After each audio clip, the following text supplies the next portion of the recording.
Bonsoir à tous et à toutes. Je suis ravi de vous retrouver pour une nouvelle conférence sur Rachi dans les ateliers Rachi avec Menorah Live. Et en introduction déjà, je voudrais dédier cette conférence pour l'élévation de l'âme de Chaim Yaakov ben Abraham et puis pour la guérison prompte de Karen Batrana, de Yakota Batrivka, d'Alouche ben Konfita, de Rav Yosef ben Jamila. Alors, ce soir, la conférence s'intitule Le commentaire de Rachi et la fabuleuse aventure de l'imprimerie. Alors, c'est tout un programme et ce programme est donc programmé ce soir pour marquer l'anniversaire de l'approche du Rabbi sur l'enseignement de Rachi. On est ce soir, ou en tout cas déjà depuis ce Shabbat, le 4 Eshvan 5783.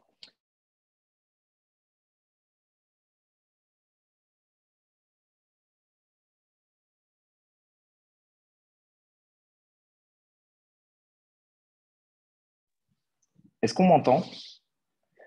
Oui, on vous entend. Très bien. Donc on est le 58e anniversaire, donc on est au lendemain de ce 58e anniversaire de cette approche initiée donc en année civile en 1964, plus exactement à partir du 10 octobre, et ce pendant 25 années. Alors, retenez bien cette date de 1964. Nous allons maintenant faire un voyage dans le temps parce que l'intitulé de la conférence, ce ne sera pas un cours d'histoire, mais plutôt une exploration dans le temps. Et si tout va bien, au terme de cette intervention, on reviendra à cette année 1964, tout à l'heure. En tout cas, l'aventure de l'imprimerie commence à la Renaissance. Le commentaire de Rachi est écrit au Moyen Âge. Et donc, voilà deux dates qui sont séparées de plusieurs siècles. Et donc, nous allons essayer ensemble de retracer les jalons de ces deux aventures qui sont en fait, on le verra tout à l'heure, intimement liées. Et on verra que très concrètement, nous allons découvrir de très belles choses. Et ce n'est pas un sujet qui mérite d'être traité dans une université ou dans un musée, mais c'est vraiment quelque chose qui peut avoir des impacts pour tous les jours, pour essayer de comprendre de manière très concrète le sujet de la diffusion de la connaissance au sein de l'histoire de l'humanité. Alors, pour être déjà rentré dans le concret, j'ai dit tout à l'heure que le commentaire de Rachi, ça c'est quelque chose que l'on sait déjà, date du Moyen Âge. Rachi, on sait qu'il est né dans l'année 1040 et qu'il est mort dans l'année 1105. En hébreu, c'est l'année 4800 et pour sa date de naissance et 4865 pour la date de sa mort. Et alors, d'où sait-on? Rachi n'a pas écrit une biographie, ni lui ni son entourage, pour qu'on ait ces éléments biographiques.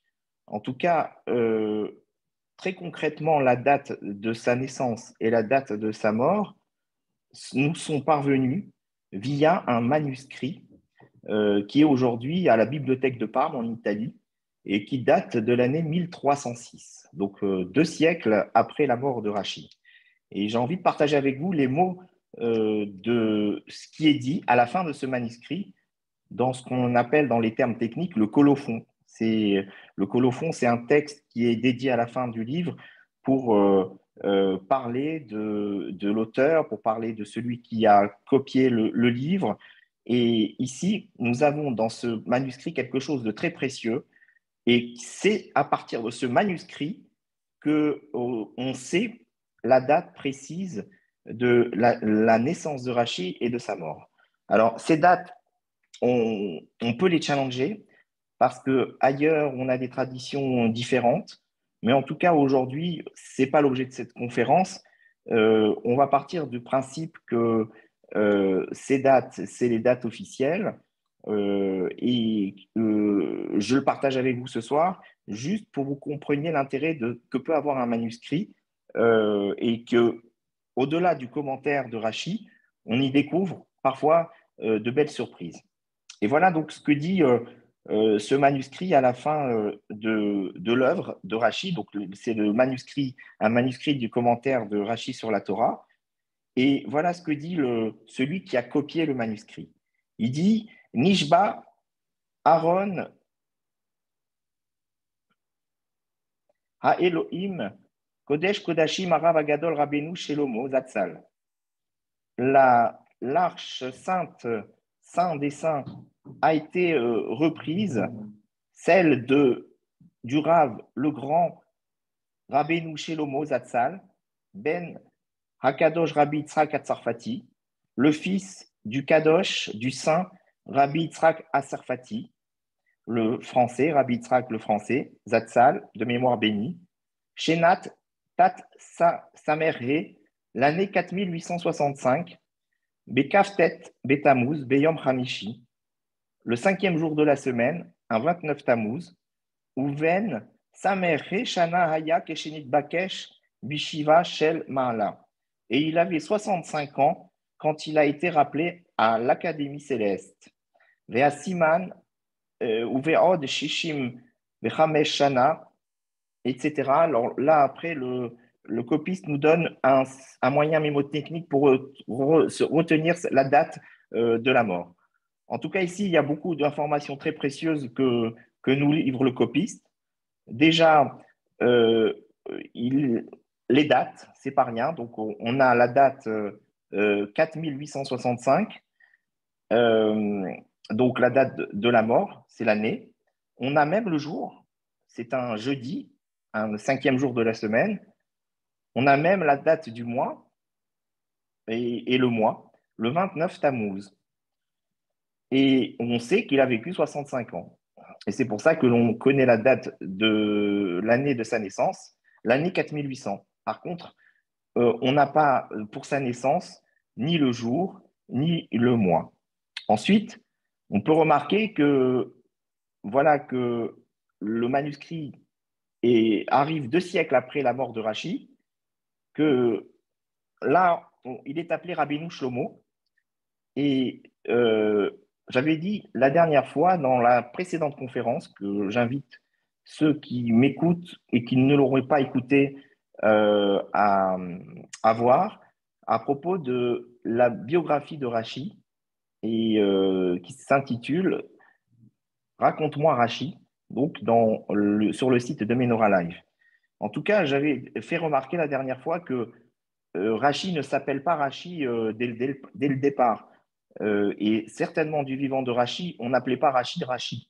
Rachi, c'est un acronyme qui est arrivé plus tard et par lequel on le dénommait beaucoup plus tard, ou plus tard, en tout cas, c'est difficile de, d'identifier la date précise à partir de laquelle Rachi était appelé sous cet acronyme. En tout cas, au moment de son vivant, et puis un peu après, on l'appelait toujours Rabbi Shelomo, Rabbeinu Shelomo ou Rabbi Shelomo, et lui-même, dans ses responsables, signait Rabbi Shelomo. Et on voit par exemple aussi que son petit-fils, le Rashbam, dans son commentaire de la Torah, parle de son grand-père et il dit Rabbi Shelomo. Euh, voilà, donc ici, dans ce manuscrit, 2 siècles après, on voit que Rachi est appelé Rabbeinu Shlomo encore. Et on peut encore retirer d'autres indices à propos de son père, Rabbi Yitzhak Atzorfati, qui est indiqué de manière très respectueuse. Et donc, on peut ici supposer que le père de Rachi était un grand érudit. On avait déjà fait remarquer la dernière fois que Rachi citait son père dans le traité Avodazara et que c'était un indice par lequel on pouvait supposer que le père de Rachi était un maître accompli et que c'est un des premiers maîtres avec lesquels Rachi a pu étudier la Torah. Et ainsi, on a le terme de Hakadosh, Hakadosh qui veut dire en fait le mot saint, et c'est un attribut qu'on donne notamment à ceux qui ont été des martyrs. Donc, il est possible que le père de Rachi ait été tué en tant que martyr. C'est un indice, mais voilà, pas de certitude. En tout cas, voilà. Déjà, on voit ici de manière très concrète que ce que ça peut donner comme information à un manuscrit, et, euh, et on va essayer, pour aller vers notre voyage vers l'invention de l'imprimerie et puis toute cette aventure de l'imprimerie avec toute l'œuvre de Rachi, on va commencer avec les écrits de Rachi et puis les manuscrits. Puisqu'à l'époque de Rachi, on diffuse la connaissance par des copies et donc des copistes qui sont là à écrire les œuvres et puis les diffuser ensuite.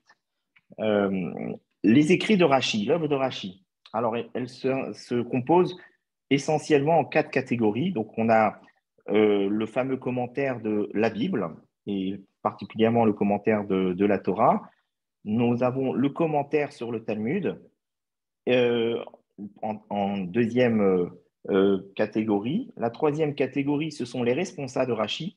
Rachi était déjà un grand maître réputé de son vivant et il était interrogé de beaucoup d'endroits pour connaître la loi, pour poser pour répondre à des questions que les communautés autour de Troie et au-delà pouvaient avoir dans le domaine religieux et puis dans la connaissance des textes. Et puis une quatrième catégorie qu'on appelle les poèmes. Voilà, donc Rachi a écrit des poèmes. Et puis donc le fil rouge de cette intervention va être surtout le commentaire de la Torah, mais bien évidemment, on aura l'occasion d'évoquer le commentaire du Talmud, les responsa et puis les poèmes, et raconter aussi toute cette aventure avec l'invention de l'imprimerie. Alors, euh, on l'a compris, Rachi écrit au Moyen Âge. Il n'existe pas encore d'imprimerie, donc le seul moyen d'écrire des livres et de les diffuser, c'est de les copier. Alors, Rachi dispose d'un relais important, c'est sa famille, c'est ses disciples, et puis l'école des ballets à Tosafot. Donc, euh, il est normalement tout ce relais très important qu'il a, qu'il va jouer un rôle capital dans le judaïsme pendant près de 2 siècles, les Baalei Tosafot, c'est un relais très important et normalement, on devrait s'attendre à avoir beaucoup de choses qui nous intéresseraient, qui seraient relayées par ses disciples et par toute cette école des Tosafistes sur notamment les éléments de la vie de Rachi et aussi d'avoir aussi les manuscrits qui proviennent de la main de Rachi. Or, il y a un grand mystère par rapport à tout ça, c'est que on a très peu d'éléments de la vie de Rachi, et notamment, j'avais indiqué la dernière fois quand on avait abordé ce sujet de la biographie dans Raconte-moi Rachi, qu'on ne connaissait pas le nom de sa mère. Voilà, on a parlé du nom du père, là, tout à l'heure, dans le texte que je vous ai lu, Rabbi Yitzhak, mais de manière très étrange, on ne connaît pas le nom de la mère de Rachi. Et puis, de même, on ne connaît pas le nom de la femme de Rachi. Alors, on sait que les disciples, il y a des échanges, il y a des textes qui ont été écrits où on a quelques éléments de vie de Rachi, où on parle de la femme de Rachi et des qualités qu'elle avait, mais le nom, on ne le connaît pas, il n'est pas parvenu jusqu'à nous. Et donc, c'est des éléments qui auraient été intéressants à avoir parce qu'on connaît aussi le nom des filles, on connaît le nom de ses disciples, on connaît le nom de ses gendres, on connaît le nom de ses petits-fils, et puis toute l'école des Tosafistes. Et donc, on se serait attendu à ce que nous viennent jusqu'à nous, c'est-à-dire notre génération, notre époque, beaucoup d'éléments à la fois sur sa vie et peut-être, pourquoi pas, les manuscrits qui seraient écrits de la main directe de Rachi. eh ben, on n'a rien. Et force est de constater qu'aujourd'hui, on dispose de manuscrits, mais ces manuscrits viennent de copistes. Et donc, on ne dispose absolument de rien qui serait venu de la main de Rachi. Donc, on n'a pas aujourd'hui de documents historiques écrits de la main de Rachi.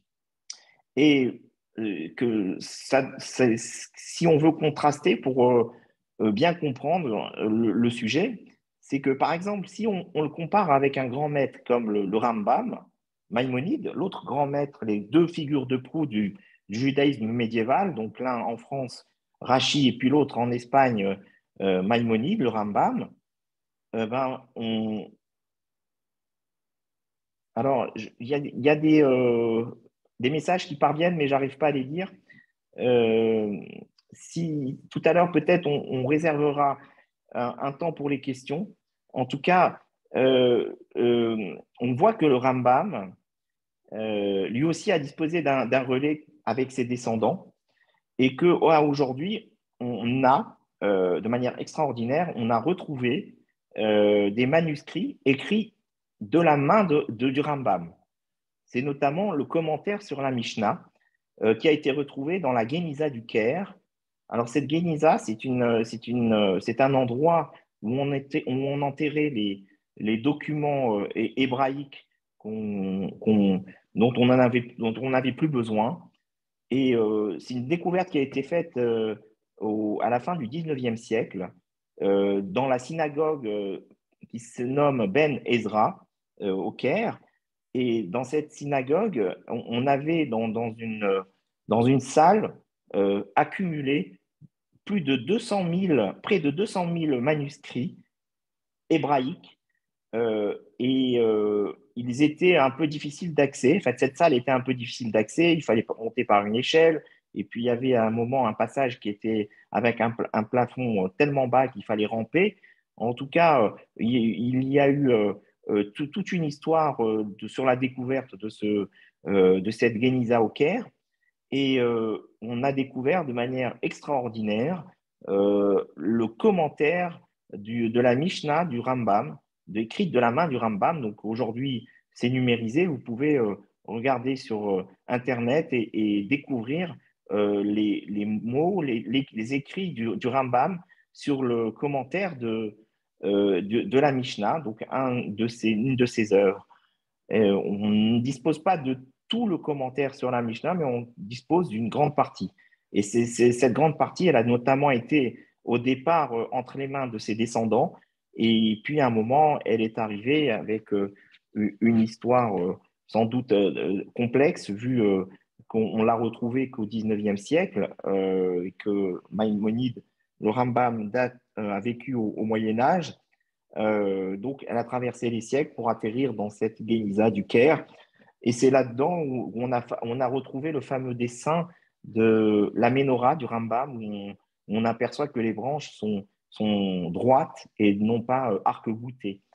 Voilà, donc sur Rachi, il n'en est absolument rien. Donc, on espère qu'un jour, que peut-être j'aime toujours à penser et je rêve qu'un jour on puisse trouver en France quelque part un équivalent de la Guéniza du Caire parce que la France est un pays absolument extraordinaire sur le plan de l'histoire du judaïsme, ne serait-ce que juste en évoquant le nom de Rachi et des Balais à Tosafot qui ont essaimé tout le territoire de la France, à la fois la France du Nord, en tout cas la France de l'époque, mais aussi ailleurs, juifs de Provence, et puis plus tard en Angleterre, en Allemagne et même en Israël. Donc, euh, une des raisons que l'on peut, avec raison, évoquer aujourd'hui de cette absence de manuscrits qui ne seraient pas parvenus jusqu'à nous, en tout cas pour ce qui concerne Rachi et, euh, et, et son œuvre, c'est qu'il y a eu au XIIIe siècle, en 1242, le brûlement du Talmud à Paris, et on n'a pas brûlé que le Talmud. On a brûlé énormément, énormément, malheureusement, de manuscrits. ce qui peut peut-être expliquer le vide que l'on a aujourd'hui en termes de documents d'histoire ou de manuscrits qui auraient normalement, avec un relais comme celui dont dispose Rachid, c'est-à-dire ses enfants, et puis les Baléatosphot, on aurait dû avoir sans doute quelque chose. Mais il est vrai que le brûlement du Talmud au XIIIe siècle, puis par la suite l'expulsion des Juifs de France, a sans doute définitivement mis de côté cette espérance de voir retrouver peut-être un jour des manuscrits qui proviendraient de la main de Rachid. L'occasion est donc donnée de dire que euh, les manuscrits de Rachid, Rachid n'écrivait pas avec l'écriture Rachid, on le verra plus tard, ça vient avec l'invention de l'imprimerie, mais en tout cas, aujourd'hui, on est difficile de dire avec quelle écriture Rachid écrivait, mais en tout cas, l'écriture Rachid est une écriture séfarade qui était utilisée par les imprimeurs au moment de la Renaissance. Et Rachid se trouve en France, donc il est peu probable qu'il ait utilisé cette cursive pour pouvoir écrire son œuvre. Alors, euh, on continue avec les manuscrits. En tout cas, ce que l'on peut dire avec euh, beaucoup de raisons, c'est que le commentaire de Rachid se diffuse très vite et qu'il est très vite populaire. Euh, et aujourd'hui, on a malgré tout 200 manuscrits, environ 200 manuscrits du commentaire de Rachid qui existent encore de nos jours. C'est de loin le nombre d'exemplaires le plus important parmi les commentateurs de la Bible. Pour donner un exemple, on a Ibn Ezra, on a environ une quarantaine de manuscrits qui sont à notre disposition aujourd'hui dans les bibliothèques du monde. Et pour donner encore un autre exemple, celui du Rashbam, le petit-fils de Rachid, on dispose, ou en tout cas on disposait d'un seul exemplaire de son commentaire sur la Torah qui a disparu pendant la Shoah. C'est un commentaire le manuscrit qui n'est plus à notre disposition aujourd'hui, mais qui heureusement le commentaire a pu être imprimé entre-temps et du coup, aujourd'hui, on peut avoir dans nos livres le commentaire du Rashbam, mais en tout cas, on avait un seul exemplaire du commentaire du petit-fils de Rachid. Et donc, mais on peut remarquer en faisant des recherches, et c'est le cas des experts dans ces sujets-là sur les manuscrits, que Rachid est de loin, sans doute avec le Rambam, le commentaire ou le commentateur le plus présent dans les bibliothèques juives médiévales et par la suite de la Renaissance pour arriver jusqu'à nos jours. Donc, il est intéressant de savoir que le plus ancien manuscrit dont nous disposons aujourd'hui sur le commentaire de Rachid, il date de 1233 et on l'appelle le manuscrit de Munich. Et on a bien compris que ce manuscrit n'est pas de la main de Rachid. J'ai vu le Rav Weinfeld dans son Chumash Shaila Mora, qu'il a travaillé avec un manuscrit, mais qui n'est pas complètement complet, de l'année 4900, c'est-à-dire l'année 1140. Et l'année 1140, c'est environ 35 ans après la mort de Rachid. Donc voilà, on dispose aujourd'hui d'un manuscrit qui est pas complet, qui est d'ailleurs très effacé en état sur certains endroits, en très mauvais état à certains endroits, qui daterait donc de 35 ans après la mort de Rachid. Tout ça, c'est un petit peu pour faire comprendre aujourd'hui, comment on essaye de retrouver et de comprendre un petit peu la trajectoire du commentaire. En tout cas, vous pouvez aussi voir à la Bibliothèque nationale de Paris, là, en France, on dispose d'un manuscrit de Rachid de l'année 1298. Et, c'est intéressant. On peut aller à la bibliothèque ou en tout cas, on peut peut-être consulter de manière numérisée, comme on le sait aujourd'hui depuis l'avènement d'Internet. le travail des chercheurs a été beaucoup facilité parce que quasiment toutes les bibliothèques du monde entier sont en train de numériser les différents manuscrits et ça facilite considérablement le travail des chercheurs dans ces domaines. Alors, donc, on arrive dans cette diffusion, donc on sait déjà que le commentaire se diffuse. Et un des moyens aussi pour comprendre de la popularité du commentaire, c'est de voir un petit peu comment le commentaire est perçu par les autres grands maîtres de l'époque. Et là encore, on va encore citer le Rambam. Le Rambam ne parle pas du tout de Rashi. Alors, pour rappeler la date de naissance du Rambam, Rambam est né 30 ans après la mort de Rashi. Il est né en 1135 en Espagne, à Cordoue, et puis il est mort en 1204. De manière très étrange, on ne voit pas à aucun moment le Rambam parler de Rashi.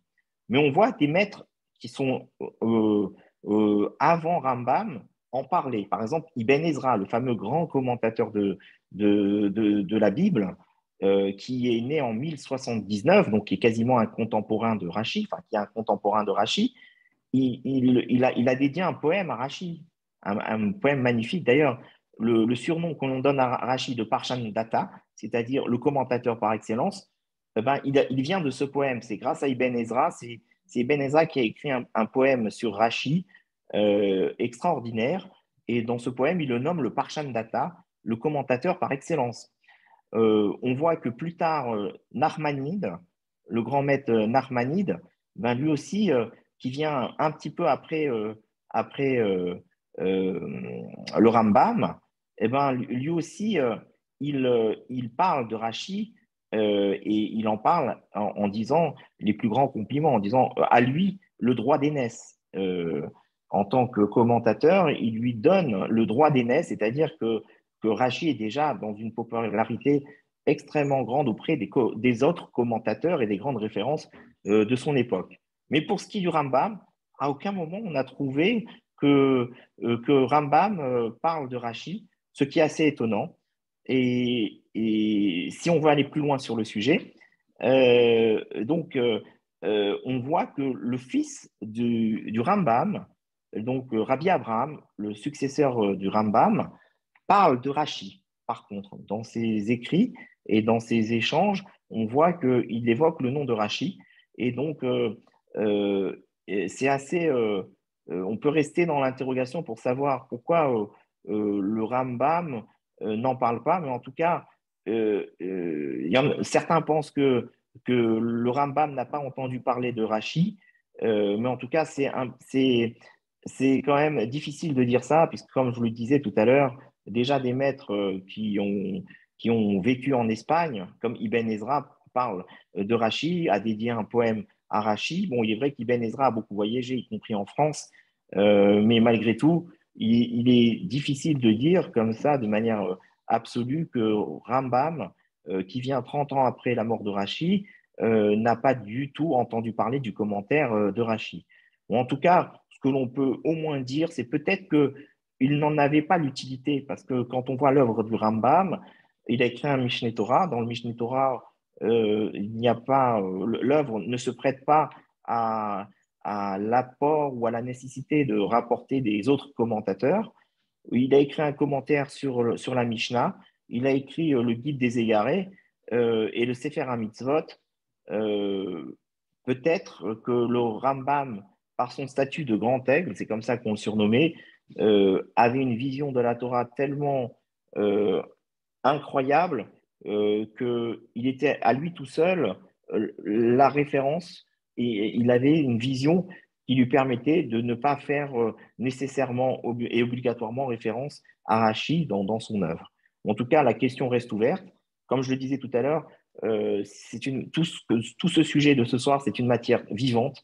On restera avec des questions ouvertes et peut-être qu'un jour, peut-être dans la Guénéza du Caire, je ne sais pas si aujourd'hui elle a été entièrement dépouillée et qu'aujourd'hui, en tout cas, tous les documents sont un peu répartis dans les bibliothèques du monde entier.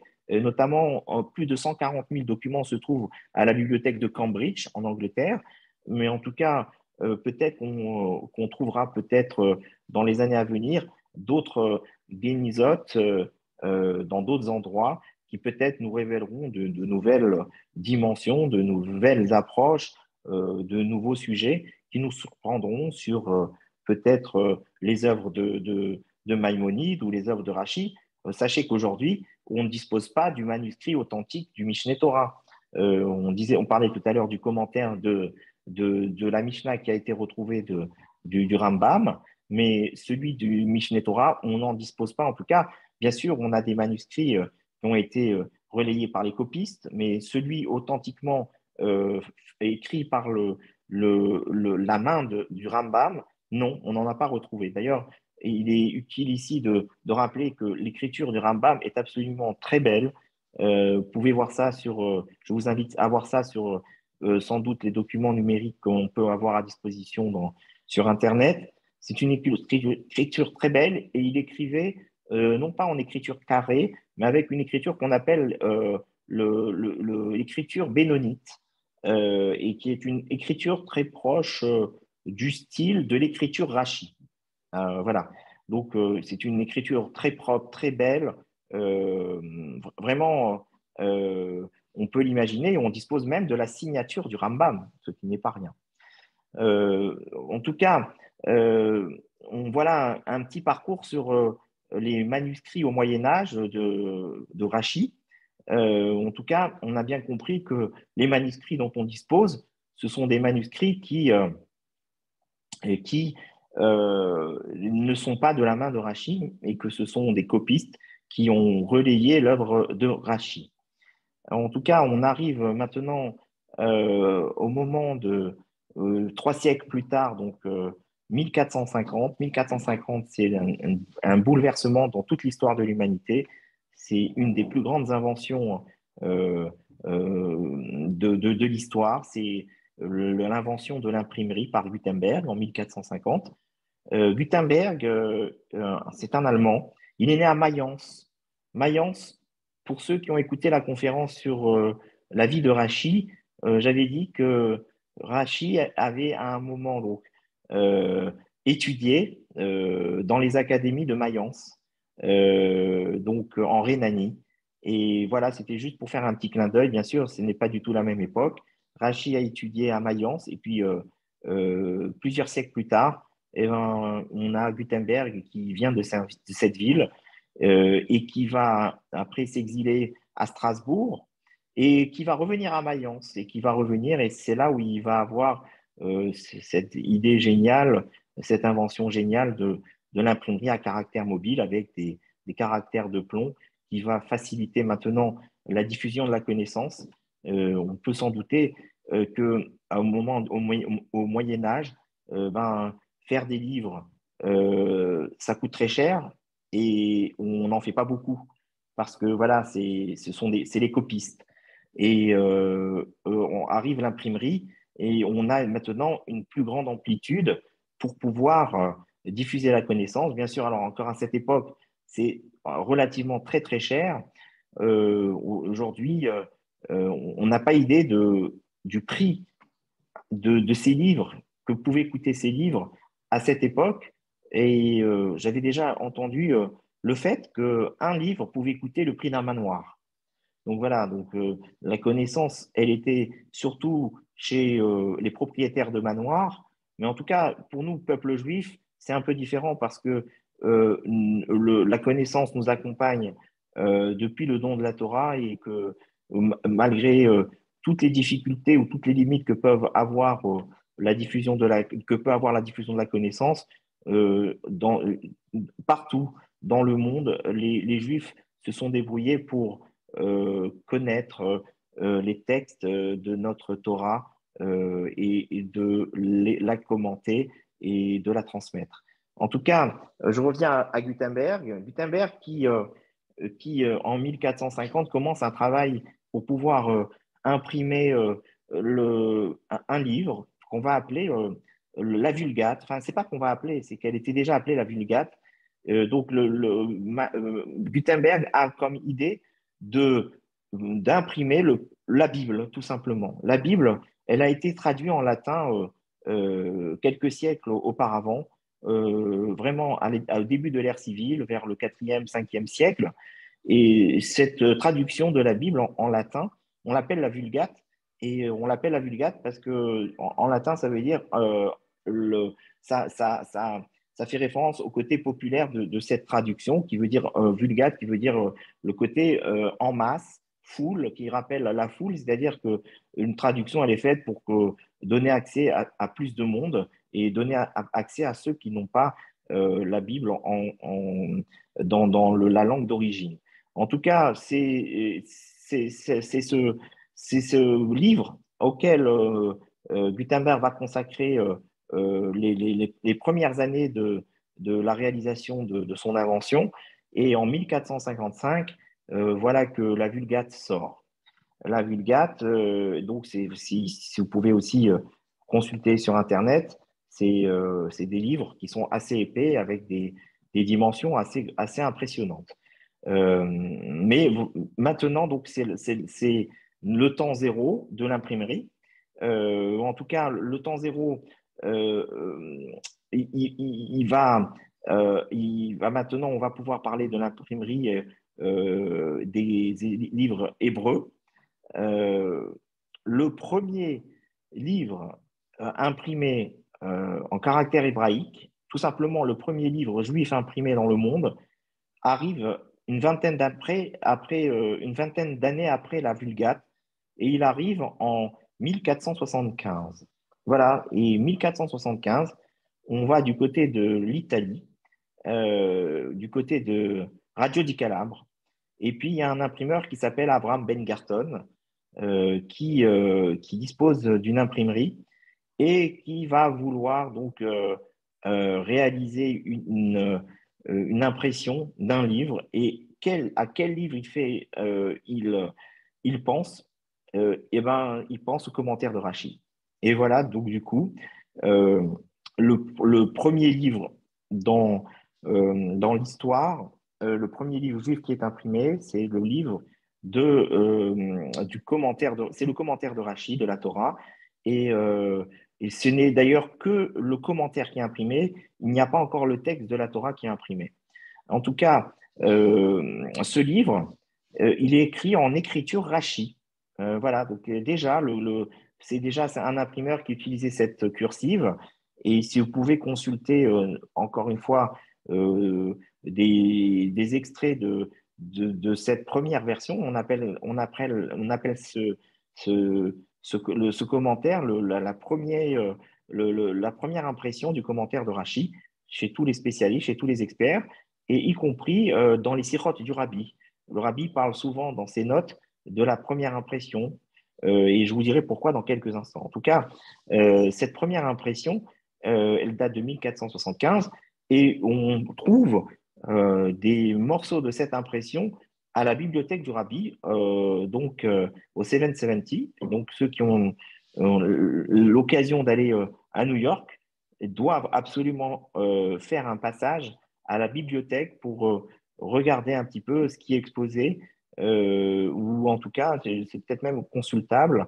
En tout cas, c'est une bibliothèque qui dispose de plus de 250 000 ouvrages et qui est aujourd'hui, c'est avec cette bibliothèque qu'on a numérisé tous les livres que vous trouverez sur le portail Hebrew Book. Souvent, vous allez consulter des livres sur hebrew.book.org, eh bien, vous verrez que tout ce qui est numérisé là-bas, ça provient de la bibliothèque du Rabbi. Et d'ailleurs, vous verrez dans les premières pages, vous voyez le tampon de la bibliothèque du Rabbi. C'est absolument fascinant de voir. Vous avez des manuscrits, vous avez des vieilles éditions, vous avez des choses absolument remarquables. Parce que les rabbis Chabad, au cours de leur parcours, de leur pérégrination en Europe, ont essayé de collecter un maximum de manuscrits et de livres parce qu'ils sont absolument indispensables pour la compréhension de nos textes. Une partie aujourd'hui est à New York, mais on sait qu'une autre partie reste encore en Russie. En tout cas, ça, c'est pour la première impression donc italienne du commentaire de Rachi. Donc, va suivre année après année d'autres impressions qui vont se faire. Et alors, je vais vous en citer quelques-unes parce qu'à chaque fois, on va avoir quelques anecdotes croustillantes sur les histoires de ces impressions et surtout pour comprendre un petit peu mieux le commentaire de Rachid. Je vais vous dire pourquoi dans quelques instants. En tout cas, la deuxième édition arrive avec Rabbi Shlomo Alkabetz. Alors, ce nom peut-être vous parle. C'est le nom du fameux auteur du Lecha Dodi. En fait, ce grand maître de Safed du XVIe siècle avait un grand-père qui s'appelait comme lui, Rabbi Shlomo Alkabetz, et qui était donc imprimeur. Et donc en 1476, on dispose donc de la deuxième impression du commentaire de Rachi, en lettres toujours avec les cursives sfarades, les cursives, ce qu'on appelle les cursives Rachi.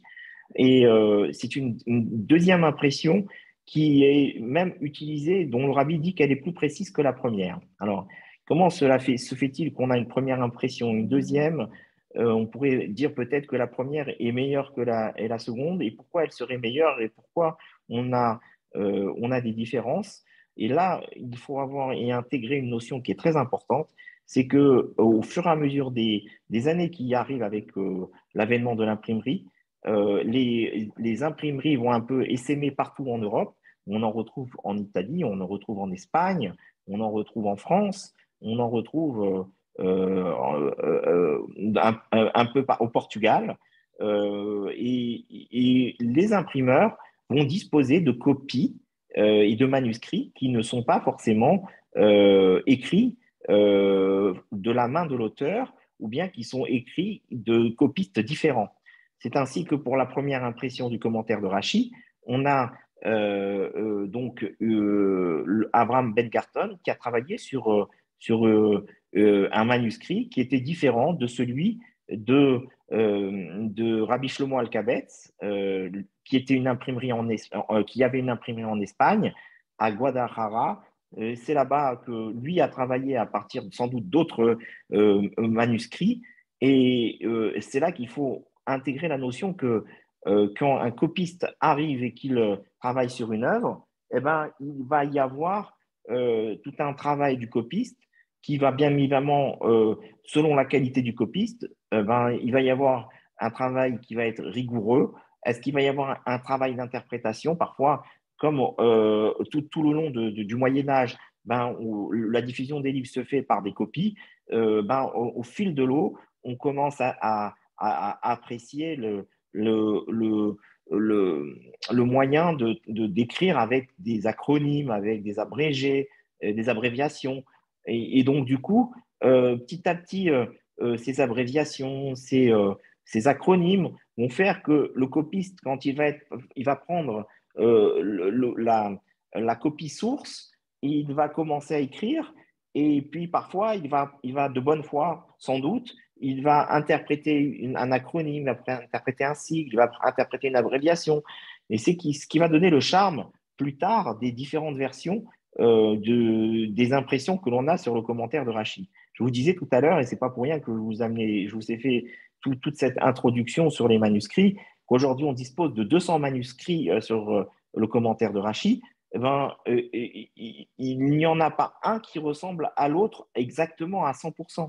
Et ces différences, elles proviennent justement de toute cette histoire que chaque manuscrit a eue, puis qui a servi de base et de socle à l'impression d'une édition.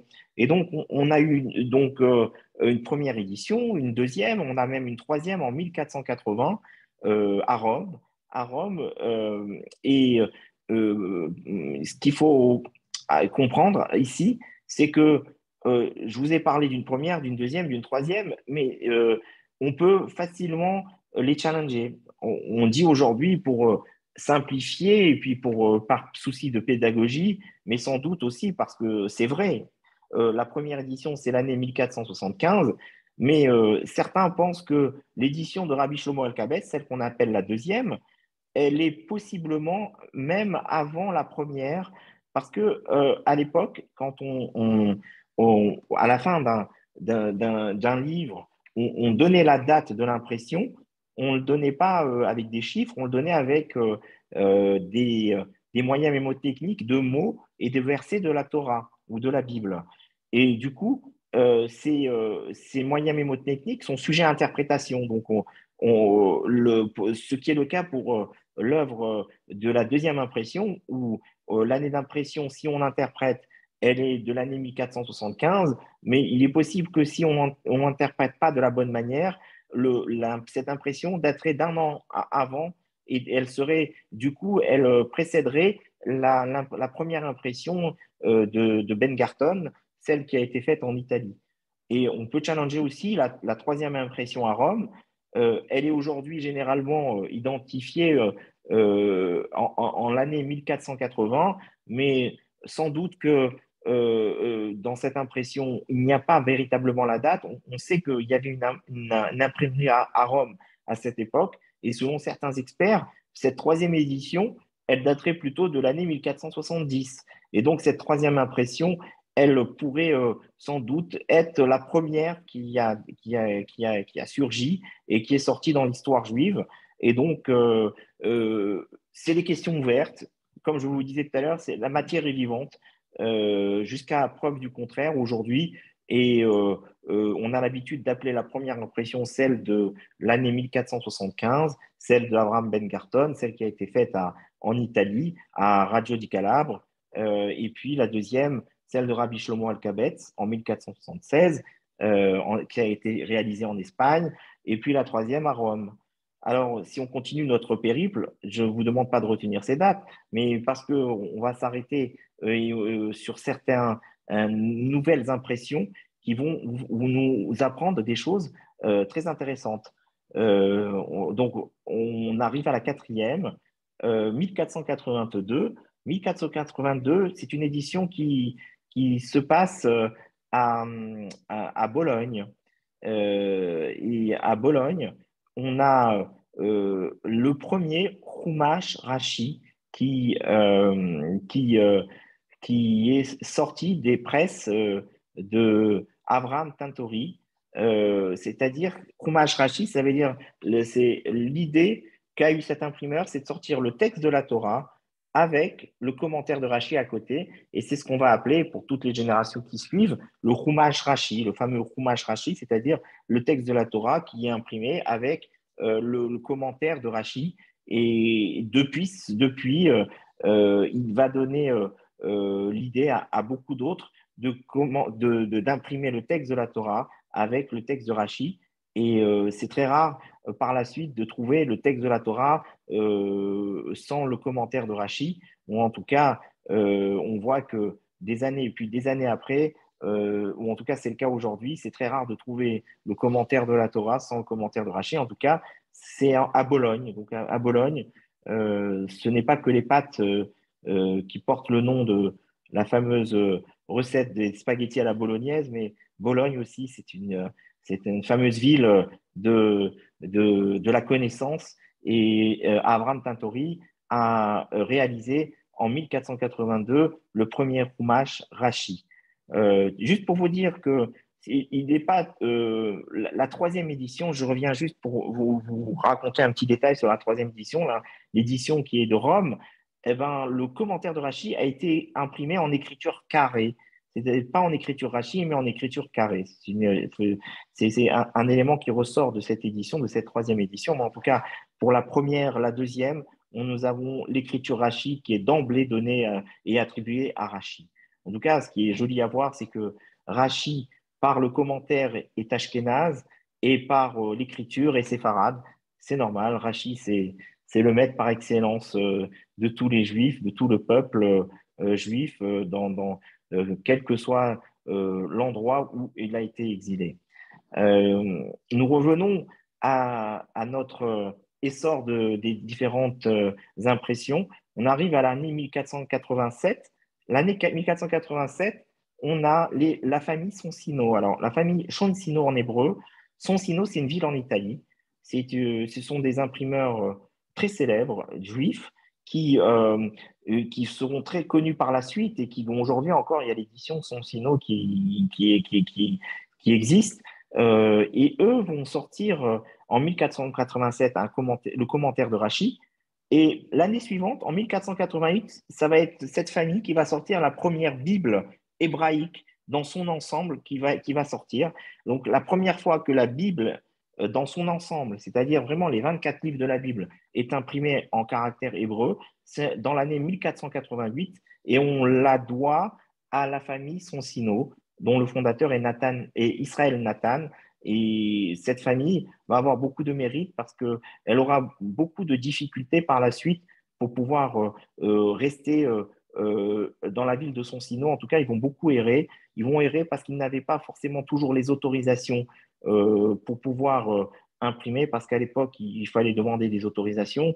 Et on va leur mettre beaucoup de bâtons dans les roues, surtout de la part d'imprimeurs qui qui ne voyaient pas d'un bon œil l'impression de leur édition. En tout cas, cette famille Sonsino, on retenait son nom. On va les voir dans quelques instants avec, on va parler du Talmud. Je vous disais que le fil rouge de l'intervention, c'était le commentaire de la Torah, mais dans quelques instants, on aura l'occasion de parler du commentaire du Talmud, puisque le commentaire du Talmud de Rashi, bien évidemment, est incontournable. En tout cas, on continue encore en quelques instants avec le commentaire de la Torah de Rashi. En tout cas, voilà, rappelez-vous que l'année 1488, c'est l'impression de la première Bible hébraïque. On continue et on arrive en 1490.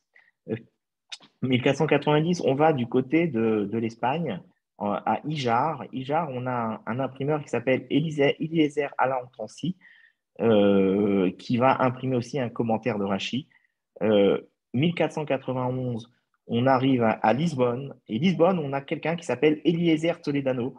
Eliezer Toledanos. Je n'ai pas fait de recherche, je ne sais pas comment il serait dans mon ascendance. En tout cas, Eliezer Toledano, pour l'anecdote, c'est celui qui a introduit carrément au Portugal l'imprimerie. C'est pas juste l'imprimerie juive, mais l'imprimerie, c'est lui l'introducteur de l'imprimerie au Portugal. Donc, Portugal, c'est un grand pays à l'époque, assez rayonnant. Et voilà que c'est Eliezer Toledano. Certains pensent que le nom que je vous ai évoqué tout à l'heure, Eliezer Alantansi et Eliezer Toledano, c'est le même imprimeur. En tout cas, la question reste ouverte. Comme vous commencez à avoir l'habitude, depuis tout à l'heure, tout cet exposé, on laisse beaucoup de questions ouvertes. L'idée, c'est de sensibiliser à cette richesse d'histoire qu'il y a eu à cette époque. En tout cas, ce Eliezer Toledano, lui aussi, va sortir un commentaire de Rachi à Lisbonne. Et puis, vous avez ensuite 1492, la date de la découverte de l'Amérique. Pendant ce temps-là, en 1492, à Naples, vous avez la famille Sonsino qu'on retrouve, cette fameuse famille dont je vous disais qu'elle devait errer. On la voit ici à Naples, qui va sortir un commentaire de Rachi, 1492. Puis on retrouve par-ci, par-là d'autres places en Europe. Pourquoi je vous indique toutes ces éditions? C'est juste pour que vous compreniez qu'à l'époque, ça bouge beaucoup, qu'un peu partout en Europe, il y a des imprimeurs qui commencent à naître et qui commencent à sortir des éditions. Et que cette richesse va faire que finalement, on a un travail qui n'est pas forcément le même d'un endroit à l'autre. En tout cas, chaque imprimeur n'utilise pas forcément les copies ou les manuscrits de l'autre, ce qui va donner un travail à aujourd'hui qu'on appelle le travail des Girsaot de Rachi. Vous savez, des fois, aujourd'hui, et de manière très concrète, quand vous étudiez le commentaire de Rachi, on vous dit dans un Rachi Yashan, c'est un vieux Rachi. Alors ça peut provenir de quelque chose qu'on a trouvé dans un manuscrit, ou bien dans Nusacharer, et ce Nusacharer, ça veut dire une autre version. Donc là, vous commencez peut-être à comprendre mieux cette histoire du commentaire, comment elle s'est faite, ce qui fait que parfois, on a ces rajouts ou ces écarts de version. En tout cas, le socle est bien évidemment, on a le même commentaire dans les versions.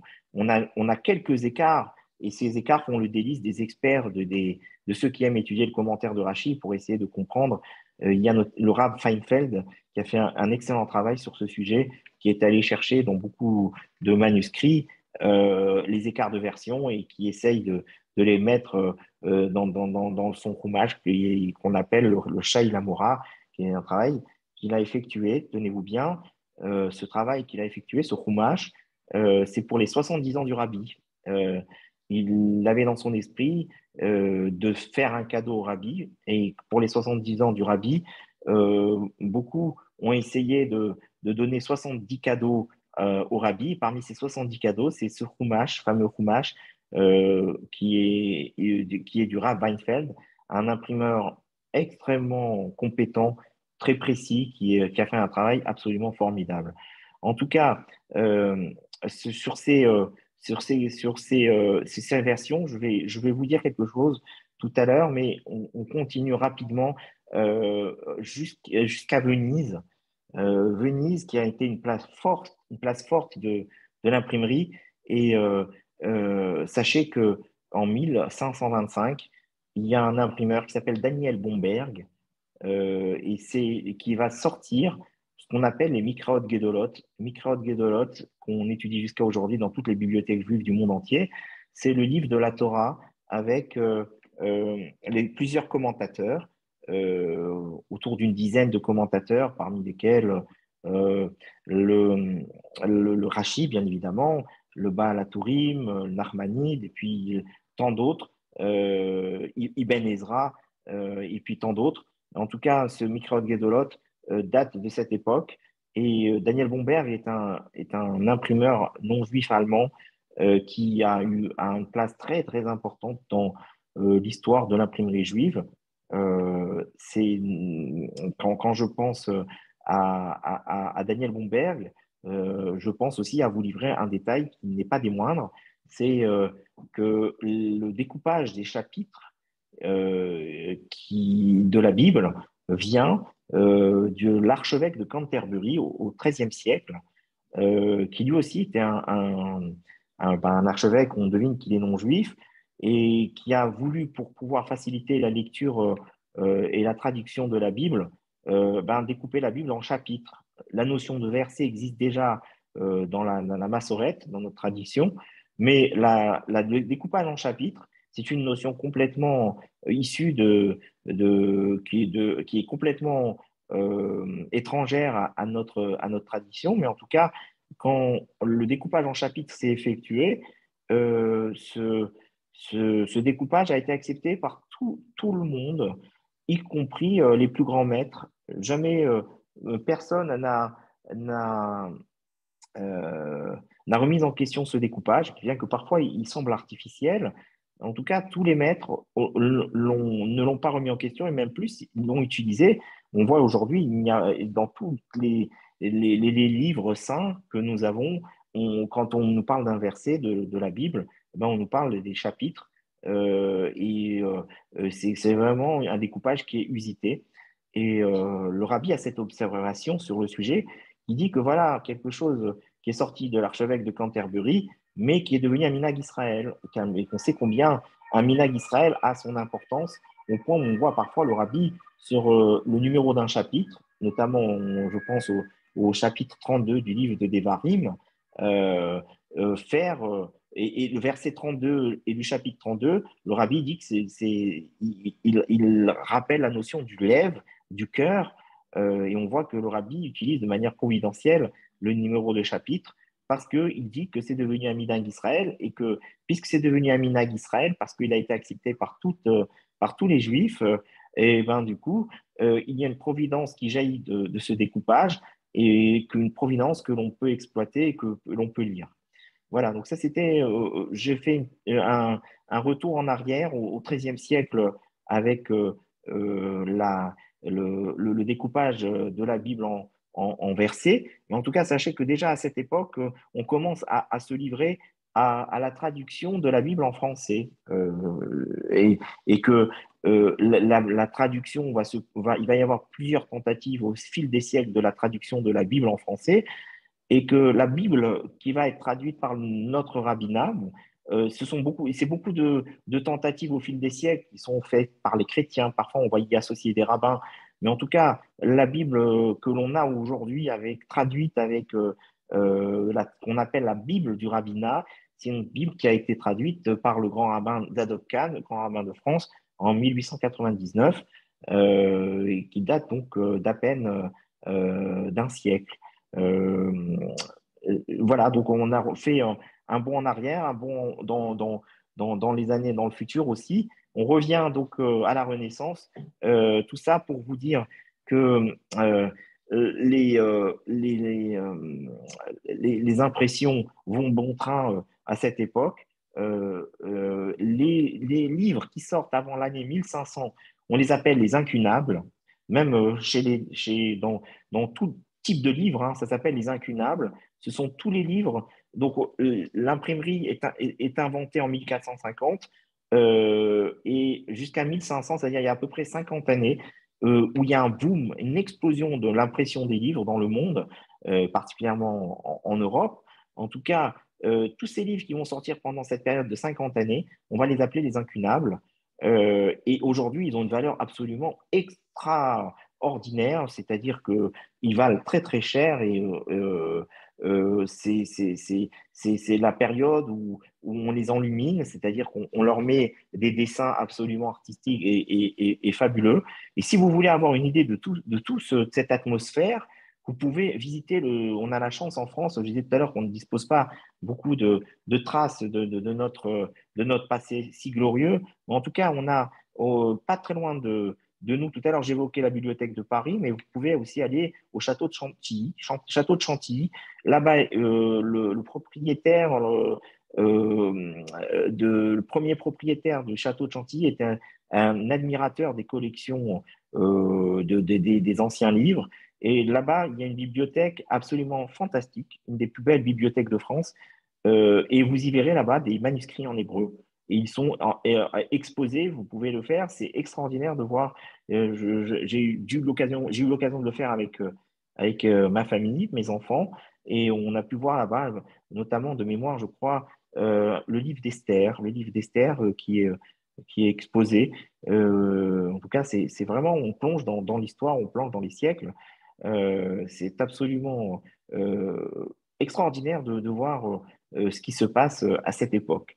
Donc, je reviens maintenant euh, au,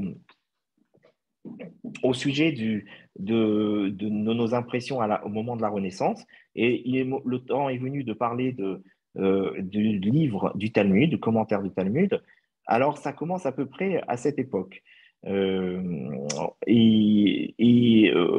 le premier livre qui est imprimé, enfin, le premier commentaire euh, de Rachi sur le Talmud qui est imprimé, par la famille Sonsino. Vous vous souvenez, tout à l'heure, je vous avais parlé de cette famille qui a beaucoup travaillé dans l'histoire des éditions et qui se reconnaît par le travail fantastique de ces livres, très précis, très beaux, de très bonne qualité. En tout cas, parallèlement aux commentaires de Rachi, ou en tout cas avant même qu'ils aient, eux, non, en 1482, en 1487, excusez-moi, ils ont sorti un commentaire de Rachi, mais 3 ans auparavant, ils travaillaient sur l'édition du Talmud. Et ils ont sorti en 1484 donc, le commentaire de Berachot, du premier traité du Talmud, ainsi que le traité Betsa. Et ils vont le faire avec, tenez-vous bien, le texte du Talmud, et puis dedans, le Rachi et les Tosfot. Et c'est la première fois qu'on a comme ça, dans une page du Talmud, à la fois le commentaire de Rachi et les commentaires des Tosfot. Et encore une fois, on voit là l'indice de la popularité de Rachi, où quand un imprimeur sort le texte du Talmud, tout de suite, il pense à sortir inévitablement le commentaire de Rachi et le commentaire des Tosfot. Alors, le commentaire des Tosfot, vous savez, là, je vois que l'heure avance, mais pour résumer l'histoire de l'école des Tosafistes, qui se déroule pendant près de 2 siècles, hein, depuis la mort de Rachi jusqu'à à peu près l'expulsion des Juifs de France, euh, euh, on a le texte, le commentaire des Tosafistes qui, qui travaille, qui fait que les maîtres, les uns après les autres, travaillent ce commentaire, mais on a plusieurs versions. Pour synthétiser, on a environ 3 versions qui circulent et qui sont travaillées génération après génération, c'est les compilateurs finaux de l'école des Tosafistes. On a Rabbi Peretz, on a le Rabbi Eliezer de Touques, et puis on a les Tosfot du Roche.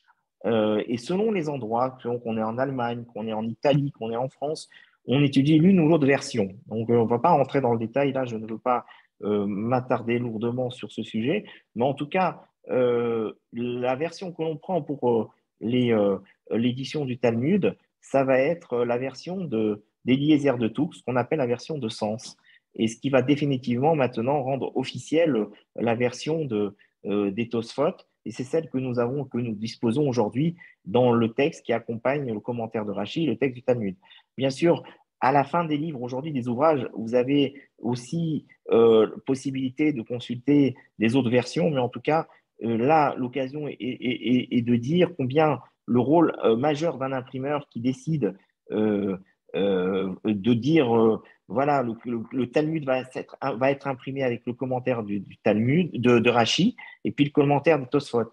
Il aurait pu peut-être penser à notre commentaire, le commentaire de Rabbeinu Hananel, peut-être le commentaire d'autres maîtres, et ça aurait peut-être eu une autre tournure.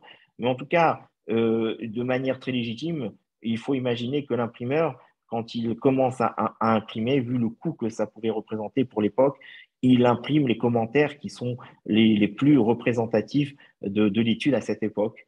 Vous savez que,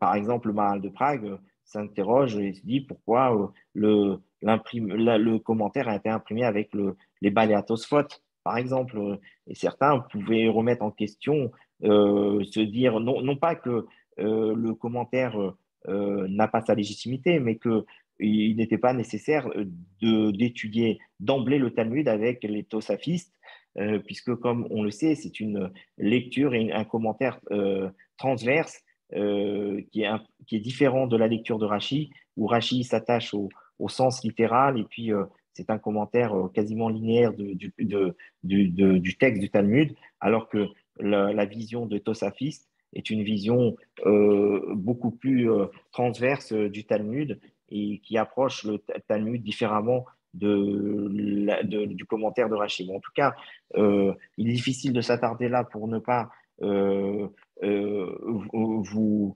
euh, vous, vous déranger sur et m'appesantir sur le détail de ce sujet-là, mais en tout cas, sachez que voilà que le premier livre de Talmud imprimé, il est de 1484 avec la famille Sonsino, et puis très vite on revient en 1500, en 1526, 1524 avec euh, l'édition de Daniel Boomberg, lui, a l'honneur d'éditer dans sa complétude tout le Talmud. Et c'est ce qu'on appelle la fameuse édition de Daniel Boomberg, qui a l'honneur d'éditer tout le Talmud dans tous ses traités. Et il va imprimer le commentaire du Talmud de Babylone entre 1520 et 1523. Et entre 1523 et 1524, il imprime le Talmud de Jérusalem. Et donc voilà, Daniel Blomberg, cet imprimeur flamand qui est venu, qui est arrivé à Venise, cet imprimeur non juif, est à l'origine de la première édition complète du Talmud de Babylone et de Jérusalem. Et c'est cette impression qui va perdurer pendant des siècles jusqu'à arriver à l'édition de Vilna qu'on a aujourd'hui dans nos livres. Cette édition du livre de Vilna, elle date de 1880 à 1886. C'est l'imprimerie de la veuve et des frères Rome qui ont réalisé ce travail. Et du coup, ce travail, il a été juste amélioré, mais déjà l'édition de Daniel Bomberg au XVIe siècle est assez extraordinaire et ils ne vont que l'améliorer. Et puis, ce principe du Tosfot en colonne extérieure de la page et le Rashi en colonne intérieure, c'est déjà présent dans l'édition de Daniel Boomberg et on voit combien cet imprimeur a pu marquer le sujet de cette aventure de l'imprimerie. Et donc, ça, c'est pour le commentaire du Talmud. On a parlé du commentaire de la Torah. On va maintenant aborder rapidement la suite avec les commentateurs de Rashi, puisque on reprend notre fil rouge avec les commentaires le commentaire de Rashi sur la Torah. En 1526, on a déjà des impressions qui arrivent avec le premier grand commentateur de Rashi, Rabbi Eliyahu Mizrahi, qui est grand rabbin de Constantinople, qui est à la fois grand rabbin, mais qui est grand mathématicien, qui a traduit des livres même en latin et qui a sorti des livres de mathématiques. En tout cas, c'est lui qu'on appelle le premier commentateur de Rashi. Et il va il va ouvrir le bal, si on peut parler ainsi, d'une longue série de grands commentateurs qui vont tous s'attacher à comprendre le commentaire de Rashi. Et ça va être encore un signe de la popularité du commentaire, puisque à partir de cette date, ils vont sortir des livres qu'on va appeler les commentateurs de Rashi, les surcommentaires de Rashi. Et je ne vais pas les évoquer avec vous ce soir dans le détail, mais en tout cas, sachez que à partir du XVIe siècle, XVIIe siècle, XVIIIe, XIXe, XXe siècle, on retrouve ici quasiment tous les grands maîtres qui vont sortir des livres sur la compréhension du commentaire de Rashi, c'est dire la popularité de ce commentaire. On a notamment le Maharal de Prague, qui est le deuxième commentateur qui vient après le Mizrahi, donc en 1578, dont l'œuvre sort à Prague. Le Maharal de Prague est connu, et il va sortir un œuvre qu'on appelle le Gourarié, qui est un commentaire de Rashi sur la Torah. Et puis il va s'en suivre encore et encore des grands maîtres tels que le Maharshal, tels que le Baal Halevouch, Rabbi Mordechai Yaffé, le Siftei Chachamim, et puis d'autres, et puis d'autres, et puis d'autres. Siftei Chachamim, c'est celui qui est présent dans le Chumash aujourd'hui. Siftei Chachamim, c'est un commentaire qui sort pour la première fois en 1680 à Amsterdam, et c'est une compilation des super commentateurs de Rashi. C'est lui-même une compilation et qui aujourd'hui offre une synthèse, on va dire, de l'approche classique du commentaire dans le commentaire de Rashi. Euh, on peut continuer à souhait sur ces différentes dates, mais en tout cas, l'heure avance, ça c'est certain. On arrive au 19e siècle. Au 19e siècle, on a l'impression de grands maîtres tels que Amar Neke, qui est en fait Rabbeinu Ovadia Barthénoura, qui est en fait un contemporain du Rehem, le premier commentateur de Rashi, Rabbi Ovadia Barthénoura, qui est le commentateur par excellence de la Mishnah. Et puis voilà que son livre va sortir quasiment 3 siècles après sa mort. On a aussi en 1803, nous avons Rabbi Moshe Toledano, le Melechet HaKodesh, qui est cité par le Rabbi dans ses sirotes, un grand commentateur de Rashi, très profond. Et puis, on peut continuer encore la liste, mais en tout cas, on arrive au XXe siècle, et c'est ce que je voulais vous dire ce soir. En 1964, vous vous souvenez, tout à l'heure, je vous avais parlé de 1964, le moment où le Rabbi a commencé son approche sur le Rashi. Eh ben, sachez qu'en 1964, il y a un commentaire qui sort, qui est le commentaire du frère du Maharal de Prague. Voilà un commentaire qui n'avait pas du tout été imprimé, qui est le grand frère du Maharal de Prague, Rabbi Chaim Lov, qui est son grand frère. Voilà que le Maharal de Prague a eu son commentaire qui est sorti en 1578 et que du coup qui a grandement influencé la compréhension de l'œuvre de Rashi pendant plusieurs siècles. Voilà que en 1964 sort à peine le commentaire du frère du Maharal de Prague qui s'appelle Be'er Maim Chaim, c'est l'œuvre de ce commentaire. Et je reste toujours frappé de cette date parce que je me dis que il y a toujours une interaction entre les grands événements. Quand il se passe quelque chose de grandiose, quand il y a de la lumière qui jaillit quelque part, elle aide sans doute quelque part ailleurs à faire sortir encore plus de lumière. Et donc, ce commentaire sort à New York. Il a été trouvé dans la bibliothèque d'Oxford. Le manuscrit a été trouvé dans la bibliothèque d'Oxford, dans la collection de David Oppenheim, qui était en fait un riche propriétaire de manuscrits dont la collection se trouve à la bibliothèque d'Oxford. Et ben, ce manuscrit a permis donc l'impression du commentaire du frère du maréchal de Prague en 1964 à New York.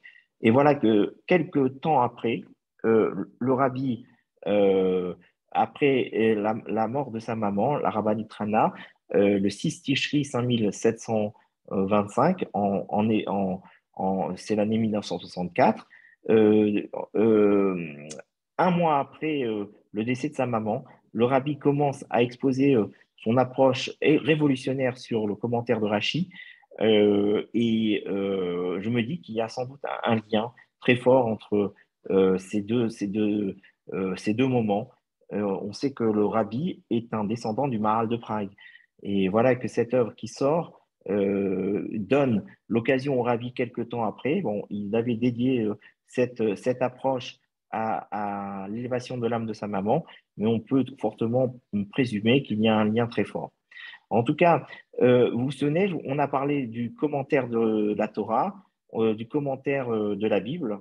Le commentaire de la Bible sort dans les éditions de Daniel. Bon, enfin, quand je dis la Bible, c'est-à-dire les autres livres de la Bible. Donc, il y a le commentaire de la Torah dont on a parlé tout à l'heure assez longuement, avec la première impression, la deuxième impression, la troisième.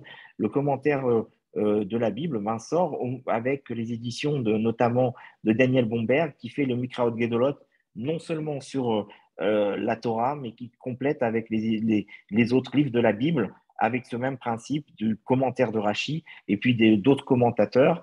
Et donc, voilà encore que ce Daniel Bomberg, cet imprimeur flamand qui vient à Venise, est à l'origine de toute cette édition complète des livres de la Bible avec leurs commentaires et avec le commentaire de Rachi en place centrale. On a parlé de l'œuvre de Rachi au tout début. On avait dit que il y avait des poèmes, qu'il y avait des responsables. Ben, sachez que ces livres ne sont pas sortis d'un coup. En 1980, il y a un Rav qui s'appelle Rav Shlomo Buber qui réunit un petit peu tout ce qu'il pouvait avoir comme éléments qui étaient un peu parsemés dans les bibliothèques entre les différents responsables, l'état de manuscrits, de Rachi et d'autres éléments. Et sort un set de 6 livres qu'on appelle les Sifrei Dever Rachi, les livres de la maison de Rachi. Et à l'intérieur, on retrouve toute l'œuvre diverse de Rachi qui n'est pas liée au commentaire à proprement parler du Talmud, ni le commentaire de la Bible. Et là-dedans, on retrouve les responsables les poèmes. Sans doute qu'on n'a pas toute l'œuvre de Rachi. Il y a sans doute des choses qui aujourd'hui dorment quelque part, soit dans les bibliothèques, soit dans des guénisotes, je disais tout à l'heure, soit ailleurs. Euh, on parle notamment d'un livre sur la médecine de Rachi au moment de la Renaissance. Et aujourd'hui, on ne dispose pas de ce livre. En tout cas, on a le principal, c'est-à-dire les commentaires du Talmud, le commentaire de la Bible, et on a de quoi faire. L'idée de l'intervention de ce soir, c'était de donner envie d'étudier avec encore plus de motivation, plus d'attention l'œuvre de ce génial maître qui nous accompagne à chaque instant dans notre étude. Voilà, donc on a parlé donc de l'édition en 1980. Qu'est-ce qu'on peut dire en 2022? Voilà, donc nous puissions, nous, à notre tour, étudier avec encore plus d'assiduité l'œuvre de Rachi et de lui donner beaucoup de satisfaction dans notre étude. Voilà, donc j'espère que on a fait un tour d'horizon complet, on réatterrit à notre époque, on avait pris un vaisseau pour voyager dans le temps. J'espère avoir fait un tour d'horizon assez complet. Je vous donne rendez-vous, Blinéder, pour une prochaine fois, pour d'autres aventures, si on peut parler ainsi. Si vous avez des questions, avec plaisir. Euh, voilà, je suis à votre écoute. Des questions en lien. euh, ben merci pour vos commentaires. En tout cas, une partie essentielle, ou en tout cas une partie dominante de l'intervention, on pourrait la retrouver dans le livre qui a été écrit à cette science pour mieux comprendre, pour mieux étudier le commentaire de Rachi. Ce livre, c'est 5 ans aux éditions Kéot, et bien évidemment, il est dédié la méthodologie pour étudier le commentaire de Rachi. Ce livre est essentiellement basé sur l'approche du Rabbi sur le Rashi, et donc c'est ainsi qu'on voulait marquer le 58e anniversaire.